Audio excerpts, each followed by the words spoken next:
అందరికీ నమస్కారం అండి.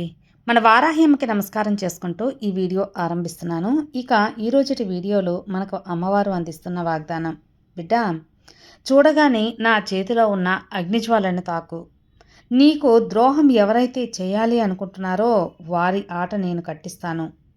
వారి పని నేను పడతాను అని అమ్మవారు మనకొక అద్భుతమైన వాగ్దానం అనేది ఇస్తున్నారు. శక్తివంతమైన వాగ్దానం.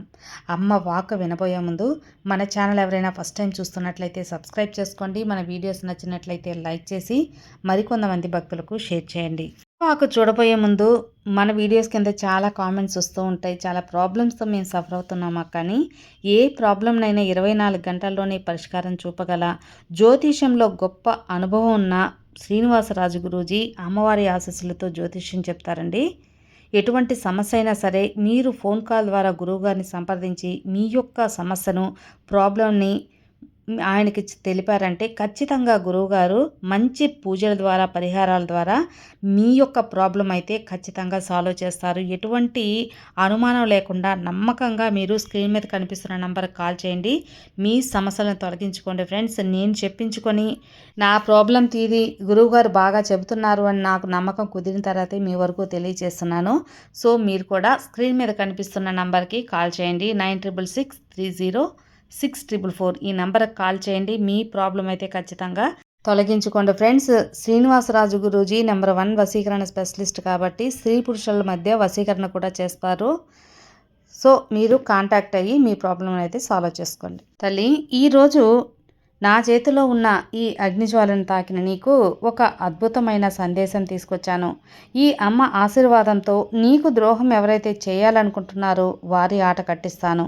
పూర్తిగా ఈ అమ్మ మాట విను. నేను చెప్పే మాటల్లోని అంతరార్థం నీకే అర్థమవుతుంది. ఒక్కొక్కసారి నీ జీవితం తలకిందులైపోయినట్లుగా అనిపిస్తుంది కదూ.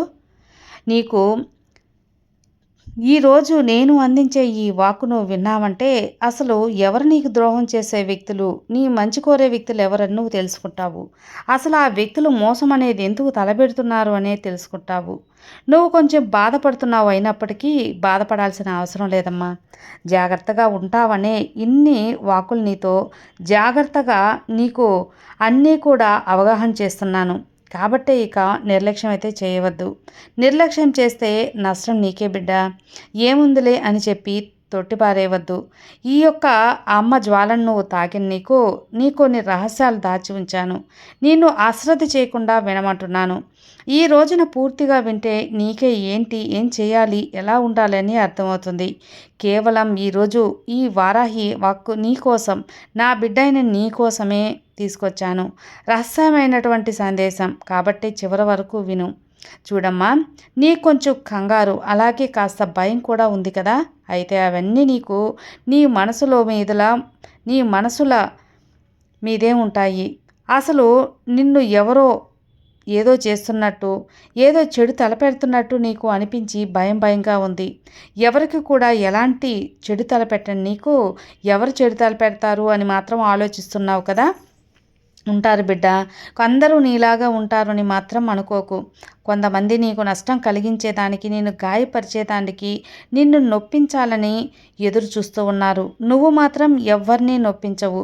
వీళ్ళు ఈ మాట అంటే ఎలా నొచ్చుకుంటారు అని పాపం బాధపడి నీలో నువ్వే కృంగిపోతావు తప్పితే ఇతరులని ఒక్క మాట అని నిన్ను బాధ పెట్టాలని చూస్తున్నారు. కానీ ఇప్పుడు నీకు ఒక్క విషయం అర్థం కావట్లేదు కదా. ఎవరు నా మీద పగ్గా ఉంటుంది అని, ఎవరికి కక్ష ఉంటుంది, నన్ను మోసం చేయాలనే ఉద్దేశం ఎవరికి ఉంటుంది అని నువ్వు పదే నీకు ఆలోచన వస్తూ ఉంది. అందరితో నేను మంచిగానే ఉంటాను కదా, అయినా నేను అందరికీ సహాయం చేస్తుంటాను, ఆపదలో అందరినీ ఆదుకుంటాను, అయినా కానీ నాకు ఎవరు ఇలాంటి చెడు తలపెట్టాలి అని చెప్పి చూసేవారు అని, నా మీద ఎవరు దురుద్దేశం ఉంటారు అని నువ్వు ఆలోచిస్తూ ఉన్నావు. అన్నీ కూడా నీకు వివరంగా తెలియజేస్తాను. ఎవరు వారు అని నీ మనసుతో నువ్వే ప్రశ్నిస్తూ ఉన్నావు కదా బిడ్డ. నీ మనసులో ఈ సందేహం మొదలైంది కదా. ఇవన్నీ తెలియాలంటే ఖచ్చితంగా ఈరోజు ఈ అమ్మ మాట ఆఖరి వరకు వినాల్సిందే. పూర్తిగా వింటే ఆ వ్యక్తి మంచి వ్యక్తా కాదా అని నీకే తెలుస్తుంది. ముక్కుసూటితనం ఉన్నారు ఎవరు నీ దగ్గర చేరి ఎవరు నిన్ను దించాలనుకుంటున్నారో నీకే అర్థమవుతుంది. ఎవరైతే వారి జీవితాల్లో రెక్కల మీద కష్టపడుతూ ఉంటారో అలాంటి వారికి శత్రువులనేవారు ఎక్కువగా ఉంటారు తెలుసా? ఎందుకంటే నీకు మోసం చేయడం అనేది తెలీదు. ఒకరి దగ్గర చేయి చాచడం కూడా తెలీదు. అలాగే ఒకరి మనసు నొప్పించటం కూడా అస్సలు తెలీదు. ఒకరిని బాధ పెట్టడం అస్సలు తెలీదు. ఒకరిని మోసం చేయడం కూడా నా బిడ్డకి తెలీదు. ఇవన్నీ కూడా తెలియనటువంటి అభం శుభం తెలియనటువంటి అమాయకురమైన ఈ వారాహి బిడ్డవైన నీకు ఎవరో చెడు తలపెడుతుంటారంటే నువ్వు ఆలోచిస్తావు కదా, అది సహజమేలే. కానీ నేను చూస్తూ ఊరుకుంటానా? నీకు మోసం చేయడం అనేది అసలు తెలియదు. నీ తెలివితేటలు, రెక్కల కష్టం మీద, నీ శ్రమతో నువ్వు రేయింబవళ్ళు కష్టపడి నీ జీవితంలో నువ్వు ఎదుగుతూ వచ్చావు. నీ యొక్క తిండి నువ్వే తింటూ అలాంటప్పుడు కూడా పైకి నవ్వుతూ ఉంటావు. నీ సంసారం నువ్వు చక్కబెట్టుకుంటూ నీ కుటుంబంతో నువ్వు బాగుండాలని సాయశక్తిలా కృషి చేస్తావు. నాకు ఈరోజు ఈ కష్టం వచ్చిందని, బాధ వచ్చిందని ఎవ్వరికి కూడా 10 రూపాయలు కూడా ఎవరి దగ్గర చేయి చాసి అడగవు. నీ కష్టం చెప్పుకోవు. నీ కష్టం మీదే బతికి సర్దుకుంటావు. ఇతరుల సహాయాన్ని నువ్వు ఎప్పుడు కూడా ఆశించని బంగారు బిడ్డవి.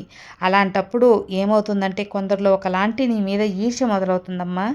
ఈ వ్యక్తి ఎవరి మధ్య కూడా చేయి చాపటం లేదే, ఎందుకు ఈ వ్యక్తి జీవితంలో ఇంత చక్కటి ఆనందంగా ఉన్నారు అని ఈర్ష్య మొదలవుతుంది. ఇంత బాగా ఎదిగిపోతున్నారనే కూడా తనతో పోటీ జీవితం మొదలు పెట్టాలి అని ఈర్ష్య మొదలవుతుంది.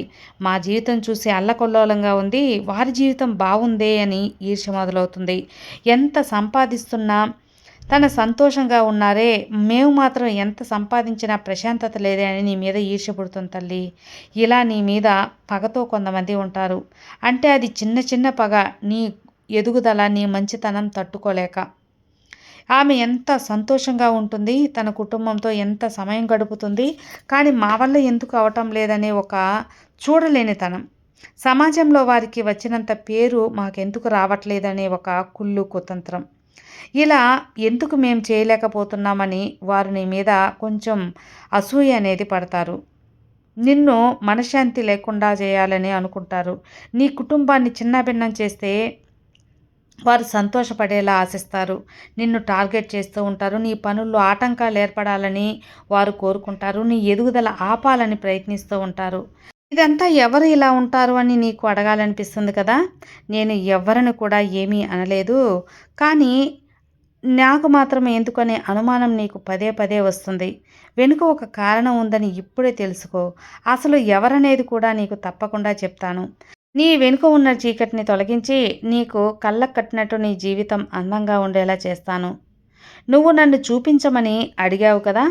నీ మనసులో ఉన్న అనుమానాలు, రూపురేఖలు నీకు కనిపించేలా చేస్తాను.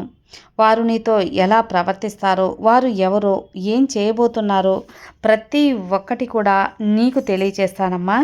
నా మీద భారం వేసి తప్పకుండా విను. అంతా కూడా నీకు మంచే జరుగుతుంది. వారి చరిత్ర అంతా కూడా నీకు పూర్తిగా కనిపిస్తుంది, కళ్ళకు కట్టినట్టు.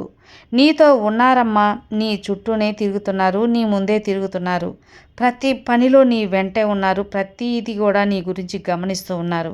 అది మంచి కానీ చెడు కానీ గమనిస్తున్నారు తల్లి. కానీ కష్టం కానీ నష్టం కానీ ప్రతి ఒక్కటి వాళ్ళు చూస్తున్నారు. నువ్వు మాత్రం నోరు తెరిచి ఏదీ చెప్పవు. వాళ్ళంతట వాళ్ళు అన్నీ కూడా నీ చుట్టూ ఉండి తెలుసుకుంటున్నారు. అంత చనువుతో నీతో ఉంటున్నారు. నువ్వు పంచే చోట కావచ్చు, నీవు ఇరుగు పొరుగు వారు కావచ్చు, నీ బంధువుల్లో కావచ్చు, నీ స్నేహితులు కావచ్చు, కుటుంబంలో వాళ్ళు కావచ్చు, గమనిస్తూ ఉన్నారు తల్లి. నీ ఇద్దరి మధ్య చనువు కూడా చాలా అంటే చాలా విపరీతంగా ఉంది. ఆ చనువు వల్ల ఏమవుతుందంటే వారి మనసులో ఎలాంటి ఆలోచన ఉందని నువ్వు గమనించలేకపోతున్నావు. ఎందుకు భయపడుతున్నారు అంటే వారు నిన్ను పతనం చేయాలని, మానసికంగా నిన్ను కృంగతీయాలని వారి ఆలోచన. నీ మనసులోకి రాకుండా చేయాలి, ఎంతసేపు నిన్ను బాధ పెట్టాలి, అదే వారి ఆలోచన. నువ్వు బాధతో విలవల్లాడుతుంటే వారు ఆనందంగా ఉండాలని ఆశ. నీవు ఒంటరిగా కుమిలిపోవాలని వాళ్ళు ఆశపడుతున్నారు. అలాంటి వారి నుంచి నువ్వు దూరంగా ఉండాలి. ఇవన్నీ చేస్తున్నారంటే నీ మనసు మళ్లించాలి. నీ మనసు ఎందుకు మళ్లించాలంటే వారు ఎన్నో తప్పులు చేస్తున్నారు కదా. కానీ ఆ తప్పుల వల్ల నువ్వు ఏమాత్రం కూడా కృంగిపోకుండా, బాధపడకుండా నీ పని నువ్వు సక్రమంగా చేసుకుంటున్నావు. నువ్వు ఈ పనులు ఇలాగా పొరపాట్లు చేస్తున్నావు, తప్పుడు దారిలో వెళ్తున్నారు వారి జీవితమే ఒక తప్పుడు దారిలో ఉంది. అయితే నువ్వు ఇవన్నీ గమనించటం లేదు. నీ పని నువ్వు చూసుకుంటూ వెళ్తున్నావు. నువ్వు ఒక భ్రమలో ఉండిపోతున్నావు బిడ్డ. ఎవరి గురించి తెలుసుకోకుండా నేనేం చేస్తున్నాను, నా పని నాది అన్నట్టు వెళ్తున్నావు. కానీ వారు అలా కాదు. వారు నీ నీ విషయాలు, చుట్టుపక్కల విషయాలు అన్నీ గమనించి ముందుకెళ్తున్నారు. నిన్ను ఎక్కడ దెబ్బతీయాలో ఆలోచిస్తున్నారు.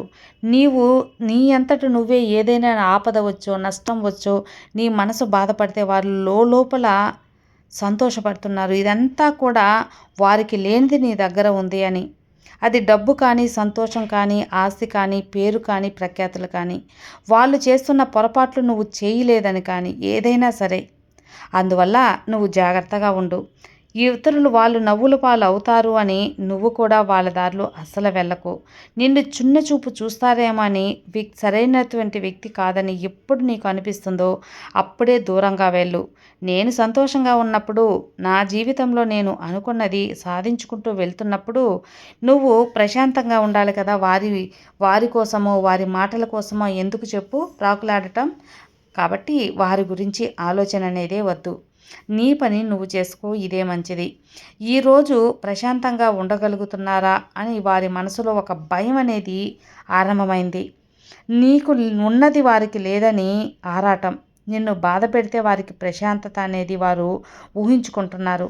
వారు చేసే తప్పే, కానీ వారిని మార్చలేం కదా. కానీ నా బిడ్డమైన నిన్ను అప్రమత్తంగా ఉంచాలి, జాగ్రత్తగా ఉంచాలి అనే ఈ ప్రయత్నం. అందుకే ఇంత దూరం నీకు ఈ విషయాలు చెబుతున్నాను. నీ పని నువ్వు చేసుకో. మంచిని తలుస్తున్న నీకు అంతా మంచే జరుగుతుంది. నీ అదృష్టాన్ని నీకు అందివ్వకుండా నేనెక్కడికి వెళ్తాను చెప్పు. నీ మనశ్శాంతి, నీ ప్రశాంతత చిన్నాభిన్నం చేయాలనుకుంటే నేను చూస్తూ ఊరుకుంటానా? నలుగురు నువ్వు నవ్వులు పాలవుతుంటే ఈ తల్లి ఊరుకుంటానా? నిన్ను వారు రోడ్డు మీద లాగుతూ ఉంటే, నీ పరువు ప్రతిష్టలు దెబ్బతీస్తుంటే నేను చూస్తూ ఊరుకోనమ్మా. ఖచ్చితంగా వారికి తగిన బుద్ధి చెప్తాను. అసలు నీ దరిదాపుల్లోకి రాకుండా నేను చూసుకుంటాను. ఇక నిశ్చింతగా ఉండు. నువ్వు ఏదైతే తలపెట్టావో దాని బడి వెళ్ళిపో. నీకు అంతా మంచే జరుగుతుంది. నీ మనసుకు న్యాయం అనిపించింది కదా. ఇక ఎవరి గురించి ఆలోచించకు. నీ న్యాయమైన కోరిక నేను తీరుస్తాను.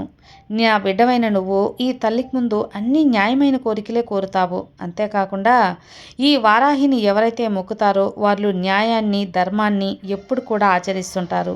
అప్పుడే ఈ వారాహి అమ్మ భక్తులు కాగలరు. ఇది అక్షర సత్యం. నేను నీకు ఎప్పుడు అండగా ఉంటానని వాగ్దానం ఇస్తున్నానమ్మా. నిశ్చింతగా నీ పని చేసుకో. ఎవరి గురించి ఆలోచించొద్దు. నిన్ను దెబ్బతీయాలంటే నేను చూస్తూ ఊరుకుంటానా? నీకు శ్రీరామ రక్షలా అండగా ఉంటాను. నా ఆశీస్సులు పరిపూర్ణంగా నీకు ఉండి నీ కోరిక తీరి నీ యొక్క విజయం అనేది తథ్యం బిడ్డ. సర్వే జనా సుఖినో భవంతు. జై వారాహి.